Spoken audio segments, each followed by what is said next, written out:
Chloe San Jose nilinaw ang dahilan kung bakit hindi inimbita pamilya ni Carlos Yulo.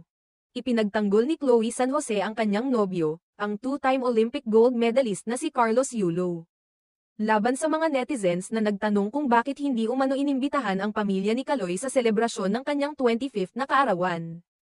Kamakailan lamang, nagbigay si Chloe ng isang touching na mensahe para sa kanyang boyfriend sa espesyal na okasyong iyon, na naging usap-usapan sa social media.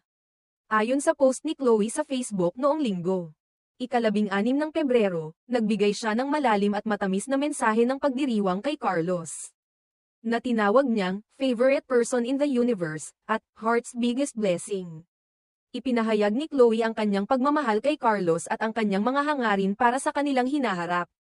Sa kabila ng mga hindi magandang komento mula sa iba, sa kanyang caption, isinulat ni Chloe, "To my favorite person in the universe and my heart's biggest blessing."